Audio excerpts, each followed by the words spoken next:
इन सबको भी वो मेरा रूप आज तक मेरे को नहीं लगा देखा होगा। देखा है तो देखा है, सबने देखा, हमें सब पता है, ये तो झूठ है। जो सारी चीज़ें मेहनत थी, जो स्ट्रगल था, वो सारी चीज़ जो भी फेस किया वो सारा बस मैंने 3-4 सेकंड की वीडियो में निकाल दिया कि सबकी वीडियो, पुरानी वीडियो जितनी भी आती थी सारी। तब वो नीरज भाई ने एक मैसेज भेजा था कि कुछ भी नया ट्राई मत करना। नीरज भाई की सारी बातें याद आ रही कि टाइटल को डिफेंड करना आई थिंक सबसे मुश्किल होता है। इस तरह का प्रेशर मैंने अब की बार फील किया। मैंने इवन अपने फर्स्ट पैरालंपिक्स में भी नहीं किया था। टोक्यो में कोई इतना जानता नहीं था, अब की बार लोगों को एक्सपेक्टेशंस ज़्यादा थी। ऐसा था जब आप कमरे में लॉक कर लेते थे नहीं अपने मैडम, आप को, वो झूठ है वो नहीं है ऐसा। मैं उसने भी झूठ बोला मैडम उसने भी झूठ बोला है। ऐसा नहीं है। घर वाले लोग करते थे जब ये गुम हो जाता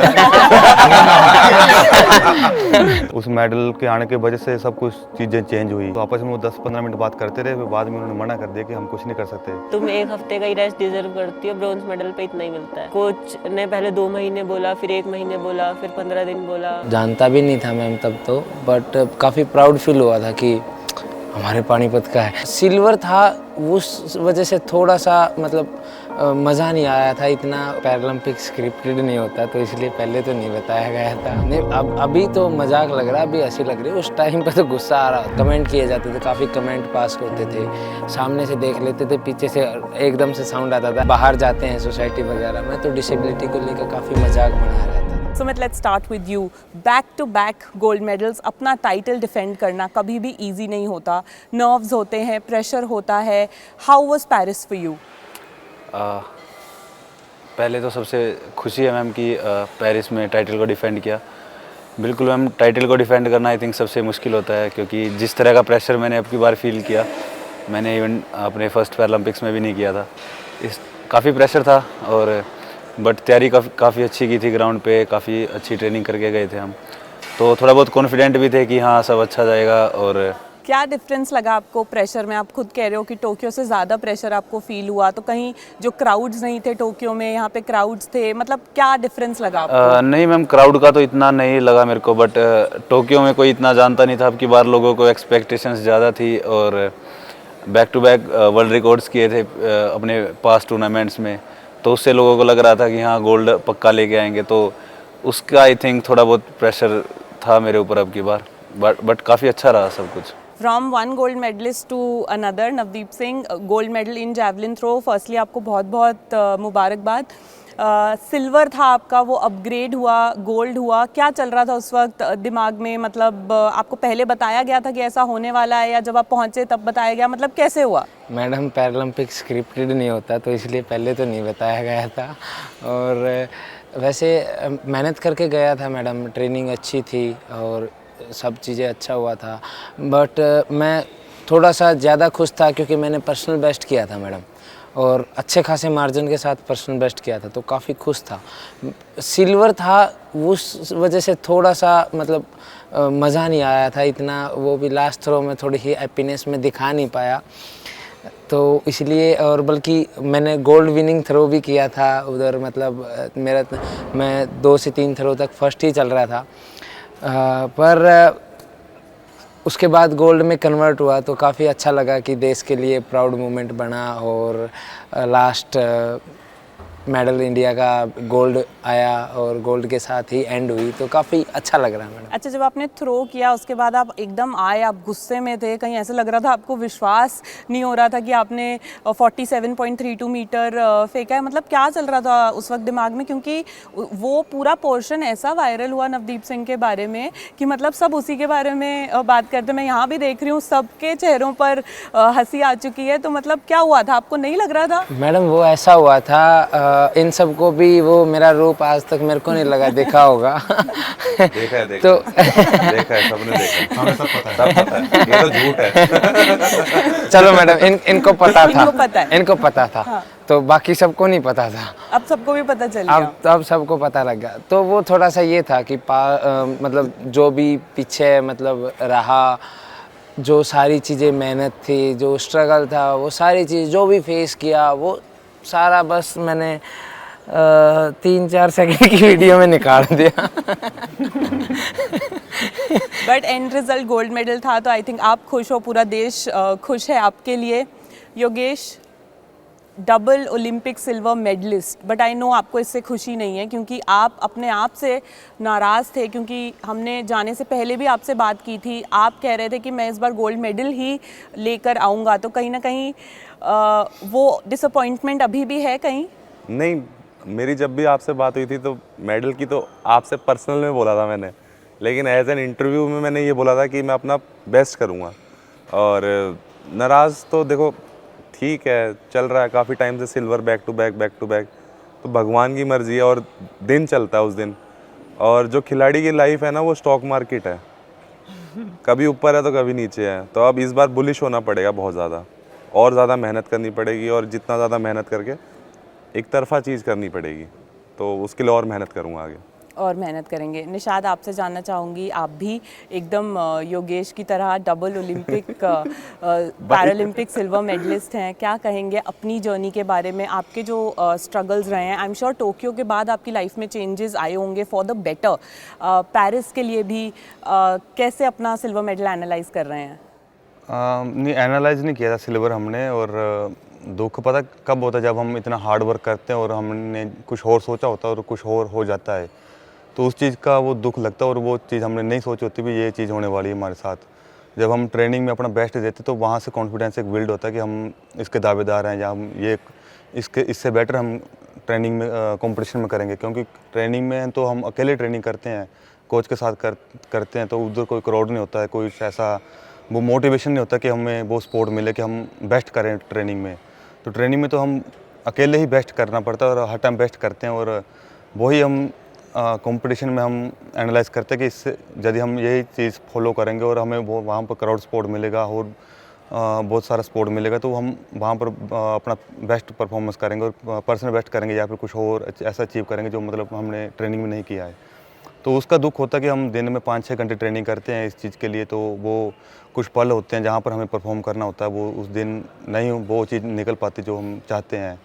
तो इस चीज़ का दुख लगता है। लेकिन सारे लोग यही कहते हैं कि अपना बेस्ट देना आप लोगों के हाथ में है, रिजल्ट क्या होगा वो बाद की बात होती है। तो आई थिंक आप सबने वहाँ पे अपना बेस्ट दिया है। 29 मेडल्स कभी भी नहीं आए थे एक ही पैरालंपिक्स में, क्योंकि जब हम एयरपोर्ट पे भी थे आप लोगों को रिसीव कर रहे थे तो वहाँ पे लोग कह रहे थे कि एक तरफ इतने सालों में इतने मेडल्स आए थे और एक ही बार में 30 आ गए, 29 मेडल आ गए। सिमरन, आपसे पूछना चाहूँगी, ब्रॉन्ज मेडल 200 मीटर में आप हमें थोड़ा सा बताएंगे आपका ट्रेनिंग कैसे रहता है, क्या रूटीन रहता है? आपके साथ एक गाइड भी होते हैं, तो उस बारे में भी थोड़ा सा बताइए, कैसे ट्रेनिंग करते हो आप बड़े बड़े टूर्नामेंट्स के लिए? एक्चुअली मैम, जो भी निशाद ने बात बोली ना कि हम मेहनत करते हैं वहाँ मेडल लाने के लिए और हम कुछ और सोच के जाते हैं हम वहाँ कि ऐसा होगा, पर सही बात है, ये दिन भी होता है और मैं भी बहुत कुछ सोच के गई थी। मेरी ट्रेनिंग बहुत अच्छी थी और मैं बहुत अच्छा कर रही थी ट्रेनिंग में, पर सबसे ज़्यादा दुख तब होता है जब आप मेडल ही आउट हो जाओ, फोर्थ हो जाओ। तो वो मेरे साथ हुआ था कि मैं फाइनल्स में 4th रह गई थी। मेरी हीट बहुत अच्छी लगी थी, हीट के बाद थोड़ा पेन आया, पर फिर सब मुझे समझाने लगे कि कुछ नहीं होता, पेन में तुम्हें आगे करना है। पर मैं अपना माइंड सेट नहीं कर पा रही थी 100 मीटर में। और फिर जब मेरा 4th आया तब मेरा माइंड सेट इतना तगड़ा हो गया कि मतलब मैं वो पैर का दर्द भूल गई। और मतलब मैं फिर उसके 100 मीटर के बाद सुबह शाम को मेरी 100 मीटर फाइनल थी और सुबह को 200 मीटर हीट्स थी। तो पता नहीं मैं अपने आप को संभाल नहीं पा रही थी, पर मेरे पास वहाँ पे सब लोग थे। नवदीप भी आया मेरी रेस के बाद और सुमित भैया, तो मतलब ये सब लोग थे और ये मुझे समझाने आए। फाइनल से पहले मुझे सुमित भैया मिले, उन्होंने मुझे समझाया कि तेरे से तगड़ा कोई नहीं है वहाँ पे। मैं बहुत नर्वस थी, मतलब मैं कॉल रूम में 200 मीटर के वक्त फाइनल में जाते हुए मैं इतनी इमोशनल थी कि मैं रो रही थी, क्योंकि मुझे ऐसा लग रहा था कि कहीं मैं फिर से 4th ना आ जाऊँ।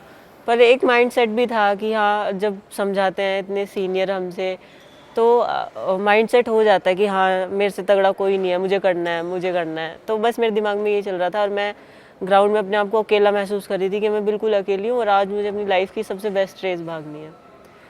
तो बस मैं उसके ब्लॉक पे बैठते हुए तब तक घबराहट होती है, उसके बाद इन लोगों को हो रही थी मुझे नहीं हो रही थी। एक चीज़ जो मुझे समझ में आ रही है वो ऐसा लग रहा है आप लोगों के बीच में जो कमराडरी है वो बहुत अच्छी है, दोस्त हो आप। तो सिमरन को बहन बोल ही रहे थे अभी।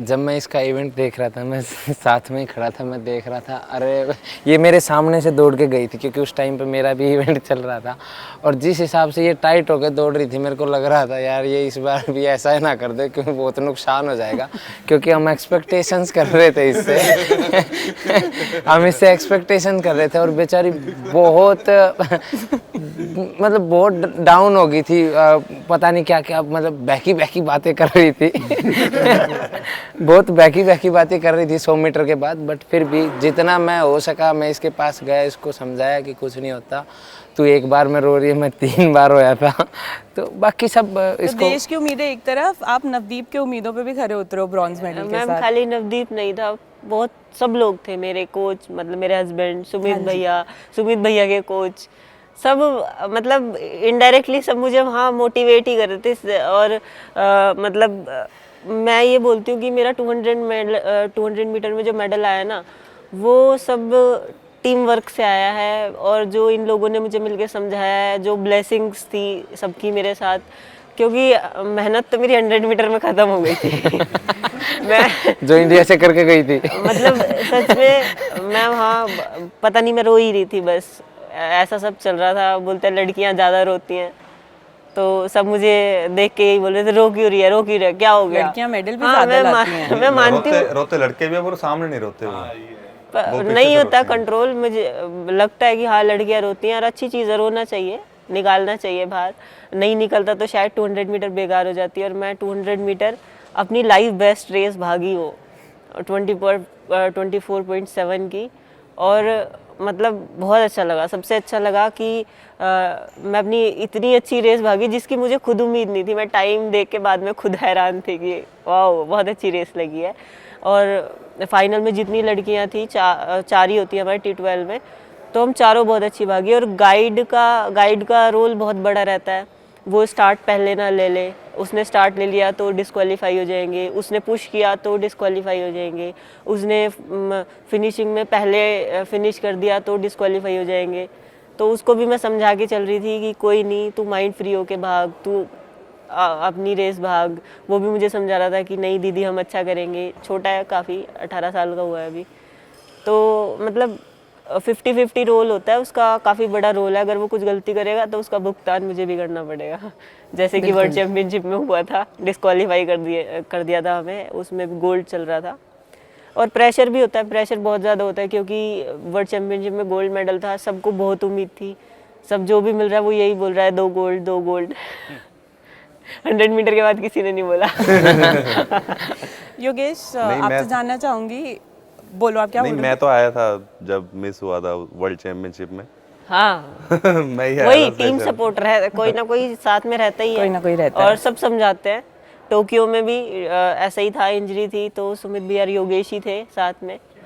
हाँ भैया का हमेशा मेरे लिए पॉजिटिव रोल रहा है, वो ऐसे मौके पे ज़रूर साथ रहते हैं मेरे योगेश, आपसे जानना चाहूँगी, गवर्नमेंट सपोर्ट की हम बात करते हैं, स्पोर्ट्स अथॉरिटी ऑफ इंडिया की हम बात करते हैं, टोक्यो से पेरिस में आपने चेंजेस देखे in terms of government support, आपको लगता है चीज़ें और बेहतर हुई हैं?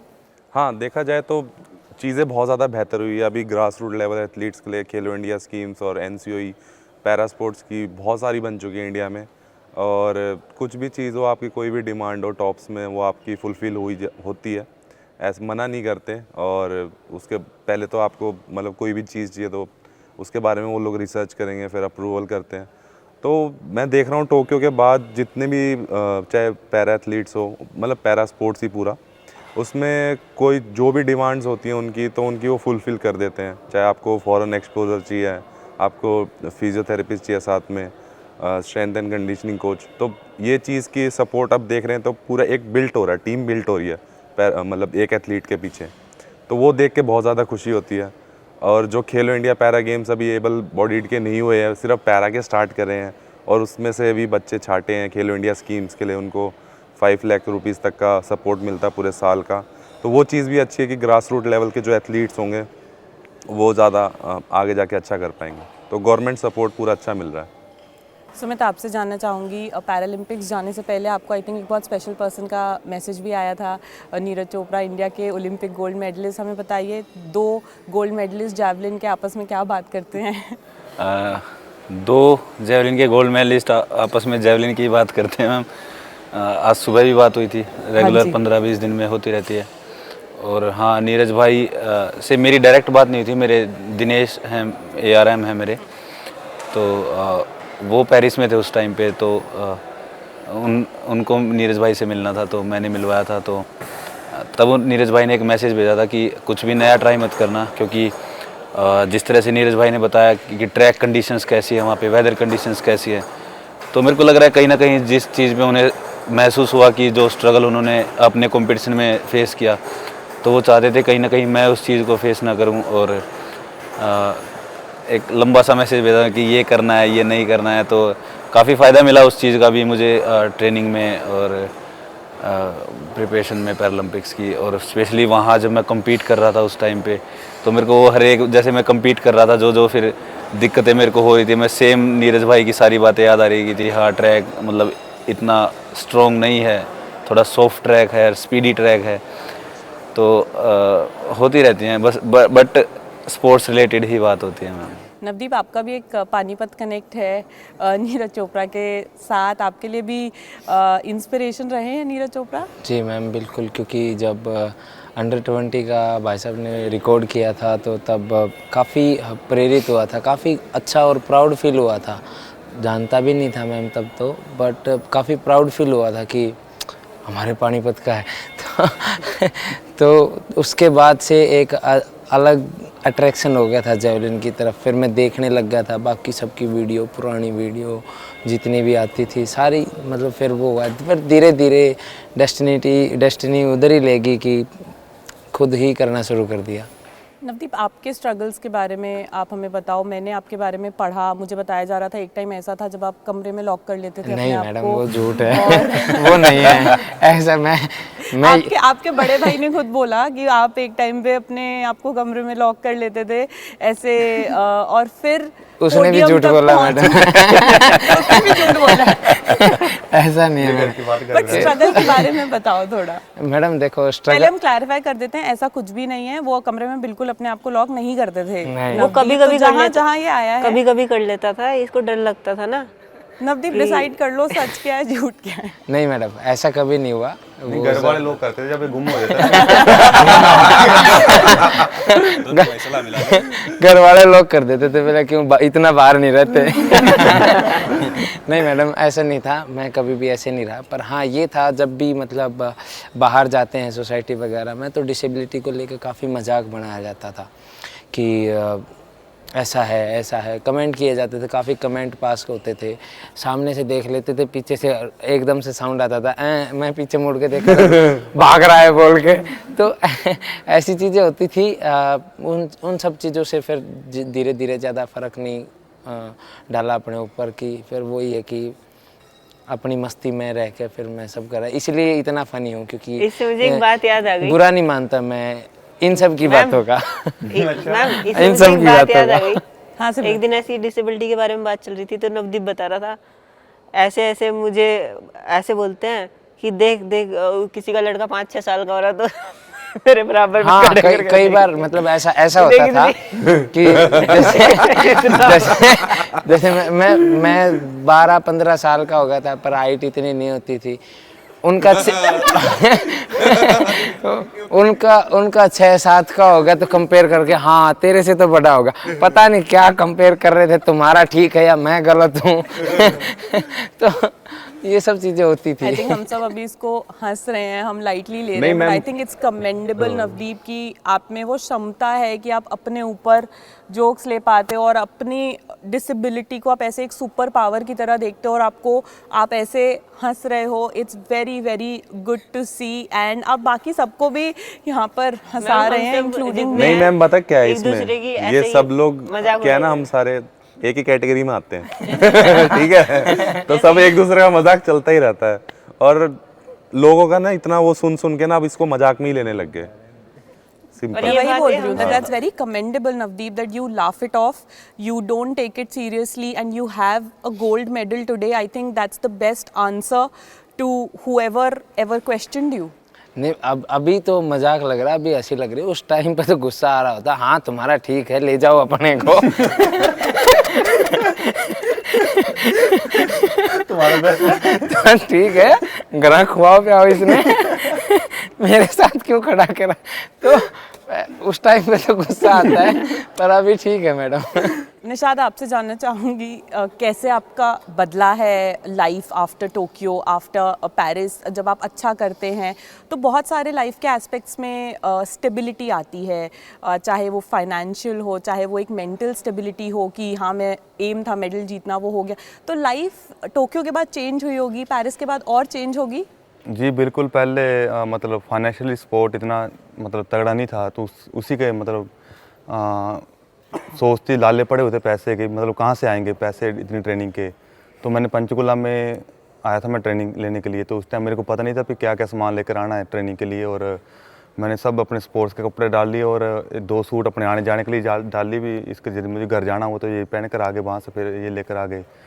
और एक गेहूँ का कट्टा भर लिया आटे का, एक चावल भर लिए, मिट्टी के तेल भर ले लिया और स्टोव ले लिया मिट्टी तेल वाला, और एक कंबल ले लिया फिर, और खाट भी लेके पूरा ऑटो भर लिया मतलब पूरा ऑटो भर के हम चंडीगढ़ पहुंच गए थे। तो स्टेडियम में पंचकुला में, तो वहाँ पर सीनियर थे और कोच थे, वो देख के हंस रहे भी, एक एक सामान उतर रहा है। ये तेल आ गया, ये सरसों का तेल आ गया, ये मसाले आ गए, ये आटा आ गया, ये सब सामान आ गया। सीट पे छूट गया था। हाँ, नमक सीट पे फोन करके बुलाए थे दोबारा से। तेरे को किसने बताया? ऑटो वाला यार था अपना। तो ये सब मतलब उस टाइम ये सब सोच थी उस टाइम पे कैसे होगा, बट ये सोच कर आए थे कि नेक्स्ट टोक्यो ओलंपिक्स में पार्टिसिपेट करना और कुछ न कुछ करना है। बट क्योंकि मैं ये सोच रहा था कि उससे पहले मैंने एबल बॉडी में पार्टिसिपेट किया था, national under 19 school, national Maharashtra Pune में हुई थी। तो वहाँ से मेरा बहुत कॉन्फिडेंस बढ़ा था कि मैं कुछ कर सकता हूँ, क्योंकि मैं वहाँ पर एथलीट्स को देख रहा था कि इनके स्पाइक्स अलग हैं, इनकी किट अलग है, ये इनका जो स्टाइल है जंप करने का वो अलग है, ये किस रिदम से भाग रहे हैं, ये जंप करने के बाद पीछे किसी से बात करने जा रहे हैं कोच से। तो मैं देख रहा यार मैं किससे बात करने जाऊँ, पीछे मेरे कोई नहीं आया हुआ, मैं अकेला इधर बैठा हुआ हूँ। तो उस टाइम ये सोच रहा था कि क्या कैसे होगा क्या नहीं। तो मैं उस टाइम भी मैंने ढूंढने की कोशिश की कि स्टेडियम में कोई मुझे कोच आकर पूछे कि तू कहाँ से है, कहाँ ट्रेनिंग करता है, ये मैं तेरे को ट्रेनिंग देता हूँ, तू आजा मेरे पास, ऐसा करके। बट ऐसा कुछ नहीं हुआ। बट मैंने पंचकुला में फिर पता चला कि वहाँ पर स्टेडियम, वहाँ पर ये सारा सामान लेके पहुँचा था मैं। और फाइनेंशियली सपोर्ट का बहुत इशू था, और कुछ ना तो कुछ करके वहाँ पर स्ट्रगल के दिन रात एक की, और भगवान ने सुना और सच्चे दिल से मेहनत की थी। और टोक्यो में उससे पहले वर्ल्ड चैम्पियनशिप में पार्टिसिपेट हुआ और उसमें ब्रॉन्ज मेडल आया, जो कि उम्मीद नहीं रखी थी उसकी। उस मेडल के आने की वजह से सब कुछ चीज़ें चेंज हुई, टॉप स्कीम में आया, और फाइनेंशियल थोड़ी कंडीशन ठीक हुई, घर वालों को थोड़ा सेटल हुआ थोड़ा सा। और फिर टोक्यो ओलंपिक ट्रायल के लिए तैयारी की, फिर उस ट्रायल में सेलेक्ट हुए, फिर मेडल की उम्मीद रखी थी कि मेडल जीतना है अब। तो फाइनली फिर उसमें पार्टिसिपेट किया और मेडल जीता। वहाँ से काफ़ी लाइफ चेंज हुई फिर वहाँ से। सुमित, मैं आपसे जानना चाहूँगी, आपको लगता है हमारा देश जो है अब एक्सेसिबल फ्रेंडली धीरे धीरे और होता जा रहा है? मतलब चाहे वो आप लोगों का चेक इन हो, चेकआउट हो, या बाकी जो चीज़ें होती हैं, आपको लगता है एक्सेसिबिलिटी जो है, जो पहले एक बहुत बड़ा इशू हुआ करता था, उसमें अब हम आगे बढ़ रहे हैं? बिल्कुल मैम, काफ़ी चेंज देखा है मैंने हर जगह पे। जैसे आपने बात की है एक्सेसिबिलिटी की, अभी जो भी नई चीज़ बनती है वो व्हील चेयर एक्सेसिबल होती है, या फिर जो डिफरेंटली एबल्ड पर्सनस होते हैं उनको एक्सेसिबल होती है। काफ़ी चेंज आया है, थोड़ा बहुत चेंज और चाहिए। जैसे हम पैरा एथलेटिक्स की बात करें तो I think grass root level पे जो टैलेंट छुपा हुआ, आई थिंक उसको आइडेंटिफाई करने की हमें सख्त ज़रूरत है। अगर जो हमें वाकई में मेडल टैली में टॉप 5 या मतलब टॉप 3 में फिनिश करना है, तो मेरे को लग रहा है कि थोड़ा बहुत जो बचा है वो टाइम के साथ में होगा, परफॉर्मेंस के साथ में होगा, जो और एथलीट्स हैं उनकी अवेयरनेस के साथ में होगा कि जिस तरह से अवेयरनेस बढ़ेगी लोगों में पैरा को लेके, और जो भी सोच तो काफ़ी बदली है मैम लोगों की, जो डिफरेंटली एबल पर्सन होते हैं उनको लेके। मैंने जहाँ तक मैंने देखा है रियो के बाद में काफ़ी चेंज आया है, और फिर टोक्यो में जिस तरह का हमारे कंटिंजेंट ने परफॉर्म किया 19 मेडल्स के साथ में, और जिसमें से 5 गोल्ड मेडल थे।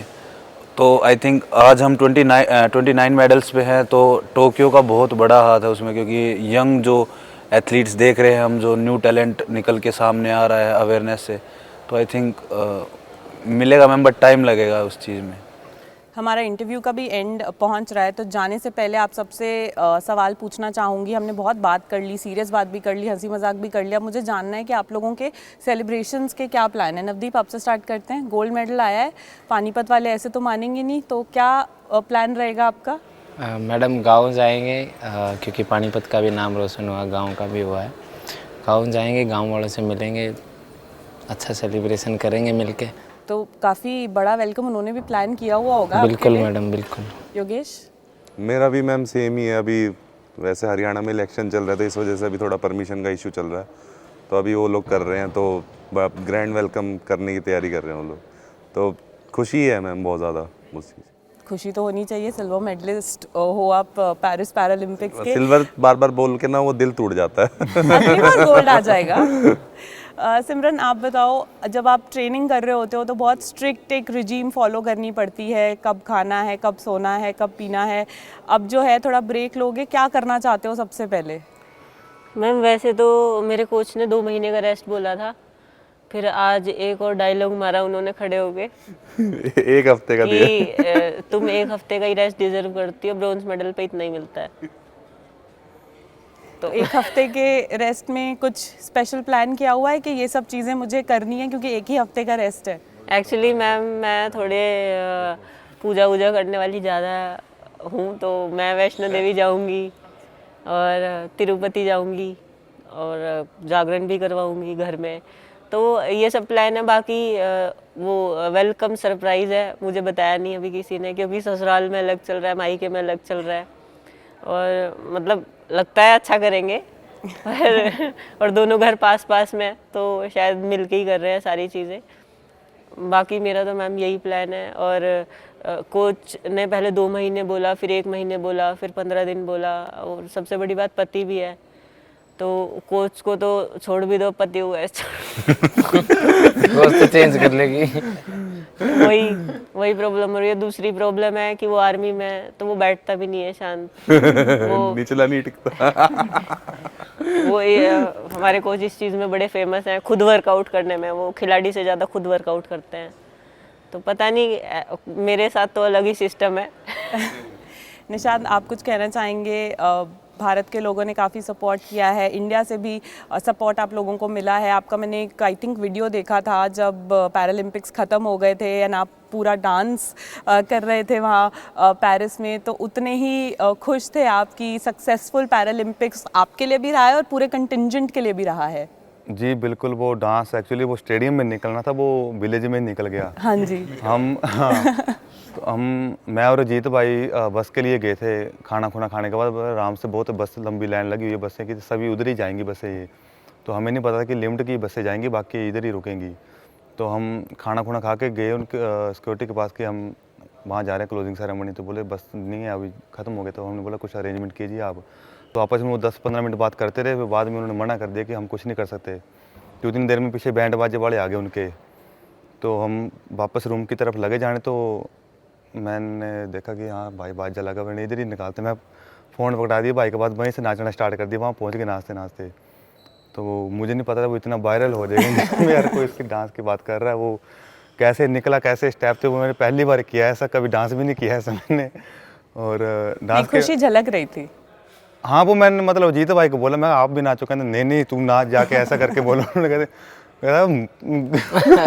वैसे ये वैसे तो जो उनका वो शब्द थे वो उन्होंने ऐसे इस टाइप के बोले कि अपने यूपी वाले अंदाज में।